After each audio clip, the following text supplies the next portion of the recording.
बहुत सारे गलत कामों को करते थे, है ना। तो जब हम परमेश्वर में हैं कलीसिया, तो हमें क्या करना चाहिए, हमें परमेश्वर में बढ़ना चाहिए, हमें आगे देखना चाहिए, ना कि अपने जीवन को, पुराने जीवन को देख करके कभी पछतावा करना चाहिए या अफसोस करना चाहिए या पीछे मुड़ करके ऐसे देखना चाहिए। हमेशा हमें हमारा खुदावंद कहता है आगे बढ़ते जाओ।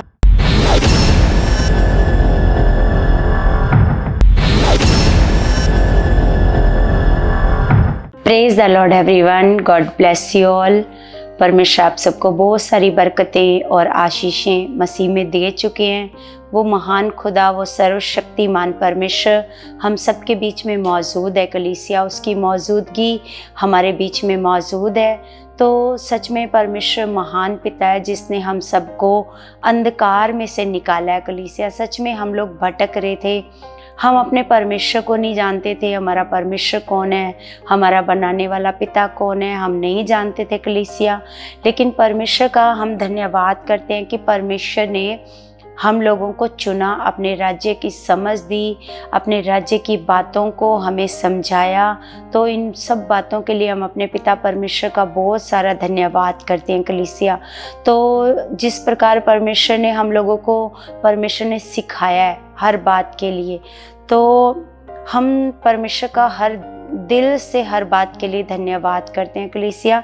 तो हम लोग अपनी आँखों को बंद करते हैं और आज का वचन शुरू करने से पहले हम अपने पिता परमेश्वर से प्रार्थना करते हैं। सब अपनी आँखों को बंद करेंगे और प्रार्थना में जाएंगे कलीसिया।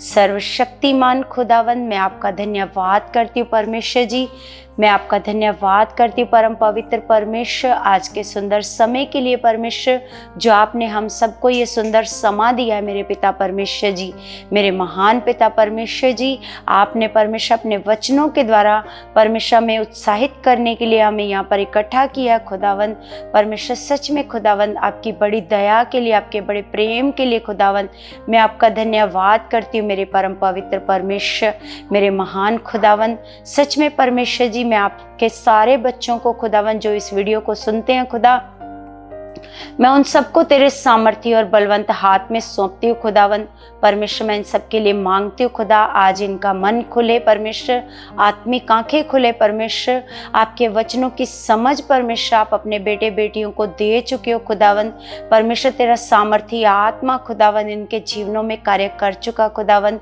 पिता। जो बीमार है परमेश्वर वो बीमारी से चंगी हो जाए खुदावंद। जो चिंताओं में परेशानियों में पड़े हैं मेरे खुदावंद, वो चिंताओं से परेशानियों से बाहर आ जाए मेरे पिता। जो बुरी संगति में पाप में पड़े हैं परमेश्वर, वो पाप और बुराई से बाहर आ जाए मेरे स्वर्गीय पिता परमेश्वर। तेरा सामर्थ्य आत्मा परमेश्वर तेरे बच्चों के जीवन में कार्य करे खुदावंद। और परमेश्वर तेरे बेटे और बेटियां बड़ी गवाही के साथ आए खुदावंद, और वो तेरे वचनों पर चलने वाले बने मेरे सामर्थ्य परमेश्वर। मैं आपका धन्यवाद करती हूँ खुदावंद परमेश्वर। तेरा वचन कहता है कि जहाँ 2 या 3 तुम मेरे नाम से इकट्ठा होते हो उस जगह पर मैं मौजूद होता हूँ खुदावंद। हम विश्वास करते हैं कि आप हमारे बीच में मौजूद हो परमेश्वर जी, आप हमारे बीच में हो खुदावंद परमेश्वर। अपने वचनों की समझ और बुद्धि आप हमें दे चुके हो मेरे परमेश्वर जी। मैं आपका धन्यवाद करती हूँ परमेश्वर। जितने लोग परमेश्वर इस वीडियो को सुन रहे हैं खुदावंद परमेश्वर, तेरी ग्रेस उन पर उतर आए परमेश्वर, तेरी सामर्थ उन पर उतर आए परमेश्वर। आज पिता परमेश्वर तेरी बड़ी बड़ी हीलिंग्स परमेश्वर इन पर काम करे खुदावंद परमेश्वर। मेरे महान खुदावंद पिता, मैं तेरे बच्चों के लिए प्रार्थना करती हूँ परमेश्वर। कोई हालात इनके जीवन में ना ठहर सके परमेश्वर, कोई परेशानी चिंता इनके जीवन में ना ठहर सके मेरे खुदावंद परमेश्वर। सच में खुदावंद तेरा वचन कहता है कि धर्मी जन की प्रार्थना के प्रभाव से सब कुछ हो सकता है परमेश्वर। मैं विश्वास करती हूँ पिता, मेरी प्रार्थना के द्वारा खुदावंद आप अपने बच्चों के जीवन में बड़े बड़े कामों को कर चुके हो खुदावंद परमेश्वर। सच में आप महान खुदा हो, हमारी प्रार्थनाओं को उत्तर देने वाले परमेश्वर हो पिता। और सच में मेरा विश्वास है पिता, ये तेरे बच्चे परमेश्वर बड़ी गवाहियों के साथ आ चुके हैं। और परमेश्वर मैं सारी दुआओं को, प्रार्थनाओं को यीशु नासरी के नाम से मांगती हूँ, आमीन आमीन। तो परमेश्वर, मैं कलीसिया विश्वास करती हूँ कि आप बड़ी बड़ी गवाहियाँ देने वाले बन चुके हो और इस वीडियो के माध्यम से आप कमेंट के माध्यम से बड़ी बड़ी गवाहियाँ दोगे और बताओगे कि खुदावंद ने कैसे आपको टच किया, कैसे छुआ और कैसे परमेश्वर ने आपके जीवनों में काम किया। तो मैं अपने परमेश्वर पिता का बहुत सारा धन्यवाद करती हूँ, बड़ी दया के लिए, बड़े प्रेम के लिए कलीसिया। तो जिस प्रकार परमेश्वर हमें वचनों के द्वारा सिखाते हैं कलीसिया कि हमें परमेश्वर के साथ आगे बढ़ते जाना है, हमें परमेश्वर के साथ जिस प्रकार परमेश्वर हमें सिखाते हैं उसी प्रकार हमें परमेश्वर के साथ चलते जाना और सीखते जाना है और पीछे मुड़कर कभी नहीं देखना। जिस प्रकार परमेश्वर ने ऐसे लूत की पत्नी के बारे में हमें सिखाया कि लूत की ऐसे परमेश्वर ने कहा था कि जब सदोम और अमोरा का नाश करना था तो लूत को कहा था कि तू अपने परिवार को लेके, है ना, तू इस देश से तू बाहर निकल आ, है ना, क्योंकि इस देश का क्या होने वाला है, ऐसे विनाश होने वाला है ना, क्योंकि बहुत सारा पाप उस जगह पर बढ़ चुका था, है ना। तो जब बहुत सारा ऐसे पाप बढ़ चुका था तो परमेश्वर लेकिन अब्राहम से परमेश्वर ने ऐसे वादा किया था कि एक भी जन अगर उस देश में धर्मी होएगा तो परमेश्वर उस देश को क्या करेगा, ऐसे बचा लेगा ना। तो परमेश्वर ने ऐसे लूत को कहा था कि तू अपने परिवार को लेके ऐसे निकल जाए इस देश से, है ना, लेकिन तुम लोगों ने क्या करना, पीछे मुड़ करके ऐसे नहीं देखना, है ना। लेकिन जब सब चल रहे थे तो लूत की पत्नी एक, जैसे लूत की पत्नी का उस देश के साथ ऐसे एक अटैचमेंट था, तो मतलब उसने परमेश्वर के इन वचनों के ऊपर ध्यान नहीं दिया, है ना। तो उसने क्या किया, ऐसे पीछे मुड़ करके देखा तो उसके बारे में लिखा है कि लूत की पत्नी क्या बन गई, ऐसे नमक का ऐसे खंबा बन गई, है ना। तो कलीसिया सच में हमें हमारा परमेश्वर आगे बढ़ने को कहता है। क्यों परमेश्वर कहता है कि जो हमारा पुराना जीवन था जिसमें पाप थे, बुराइयां थी, जिसमें हम बहुत सारे गलत कामों को करते थे, है ना, तो जब हम अब परमेश्वर में हैं कलीसिया, तो हमें क्या करना चाहिए, हमें परमेश्वर में बढ़ना चाहिए, हमें आगे देखना चाहिए, ना कि अपने जीवन को, पुराने जीवन को देख करके कभी पछतावा करना चाहिए या अफसोस करना चाहिए या पीछे मुड़ करके ऐसे देखना चाहिए। हमेशा हमें हमारा खुदावंद कहता है आगे बढ़ते जाओ, है ना, हमें हमारा परमेश्वर आगे बढ़ने को सिखाता है। तो इसी प्रकार कलीसिया सच में खुदा का हम दिल से धन्यवाद करते हैं कि परमेश्वर हर बात को हमें गहराई से सिखाते हैं कि जिस प्रकार लूत की पत्नी ने, है ना, हम परमेश्वर का वचन ऐसे पढ़ करके देखते हैं तो उत्पत्ति की किताब 19 अध्याय 19 का हम अगर 12 पढ़ते हैं तो 12 में लिखा है, फिर उन अतिथियों ने लूत से पूछा, यहाँ तेरा और कौन कौन है, दामाद, बेटे, बेटियां और नगर में तेरा जो कोई हो उन सबों को लेकर इस स्थान से निकल जा, क्योंकि हम ये स्थान नष्ट करने पर हैं, इसलिए कि इसकी चिल्लाहट यहोवा के सम्मुख बढ़ गई है और यहोवा ने हमें इसका सत्यानाश करने के लिए भेजा है। तब लूत ने निकलकर अपने दामादों को, जिनके साथ उनकी बेटियों की सगाई हो गई थी, समझा के कहा, उठो, इस स्थान से निकल चलो, क्योंकि यहोवा इस नगर को नष्ट करने पर है।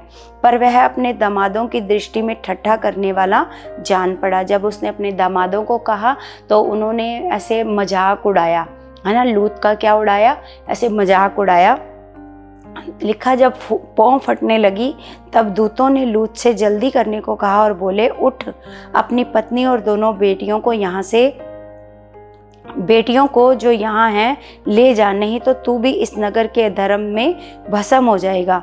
पर वह विलंब करता रहा। इस पर उन पुरुषों ने उसका और उसकी पत्नी और उस दोनों बेटियों के हाथ पकड़े, क्योंकि यहोवा की दया उस पर थी, उनको निकाल कर नगर के बाहर कर दिया।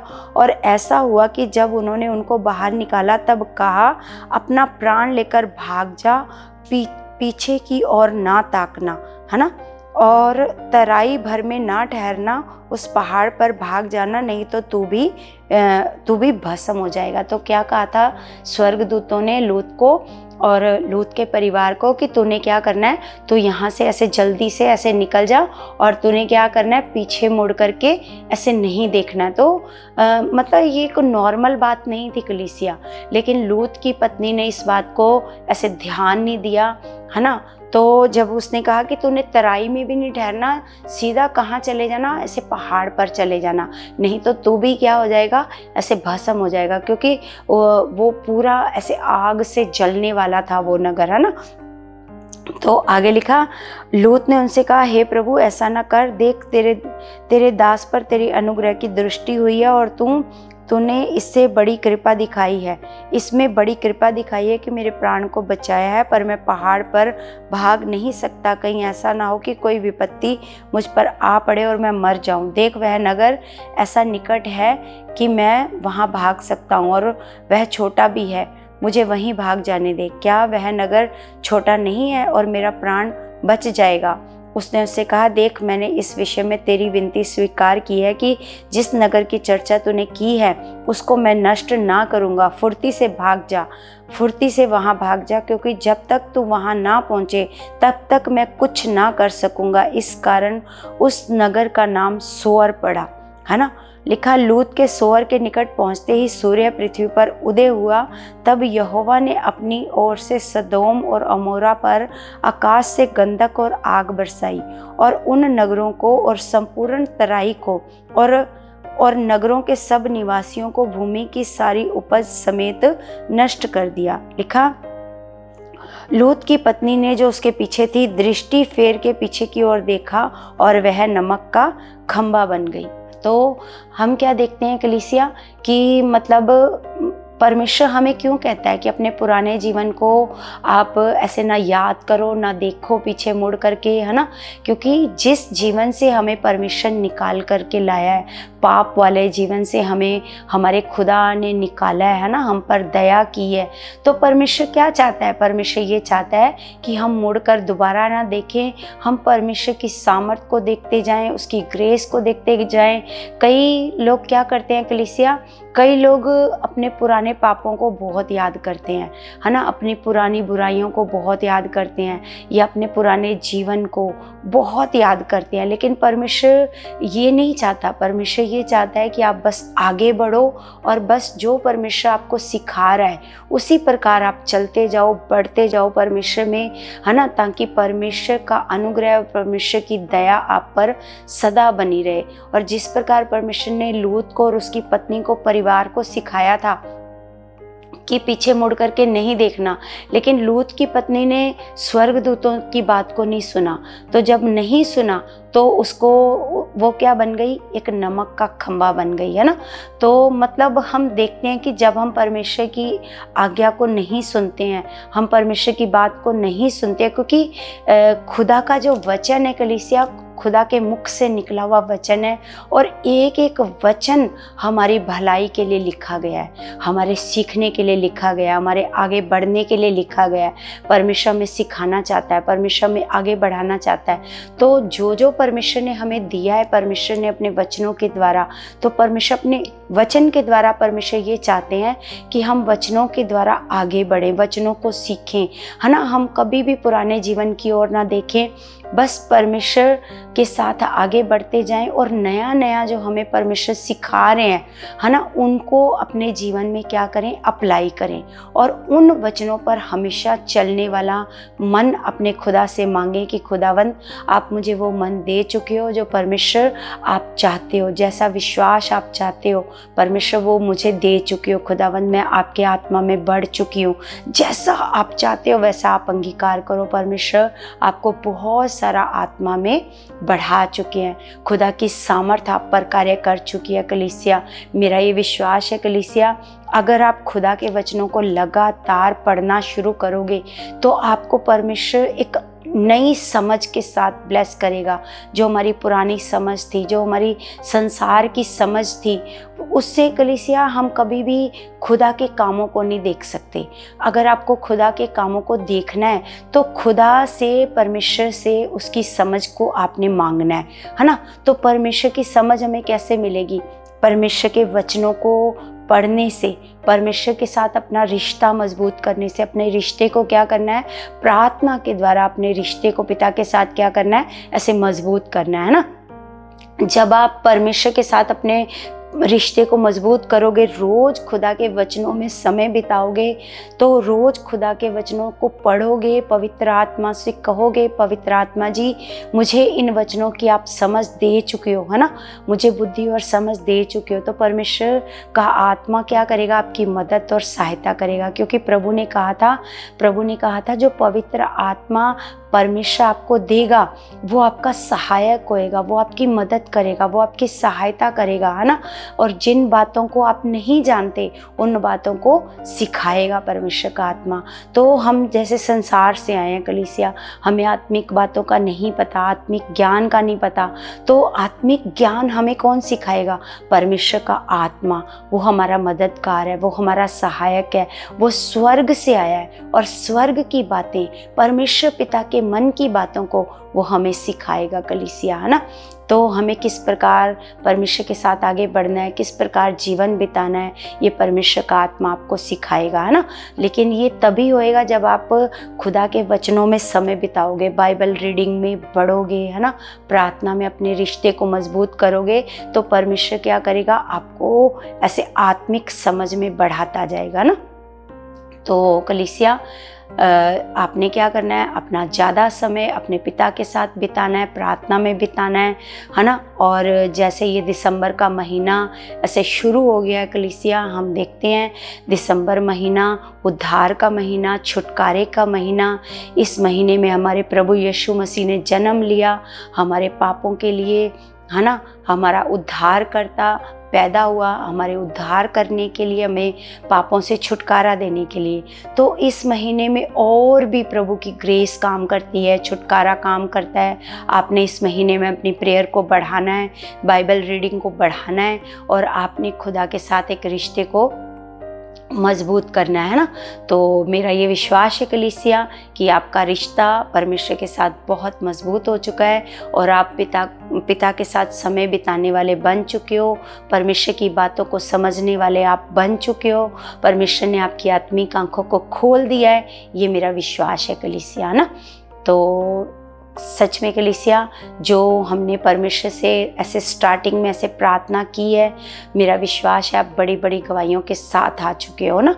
बड़े बड़े कामों को आप देखोगे, बड़े चमत्कारों को देखोगे, बड़े छुटकारे को आप देखोगे यीशु मसीह के नाम से।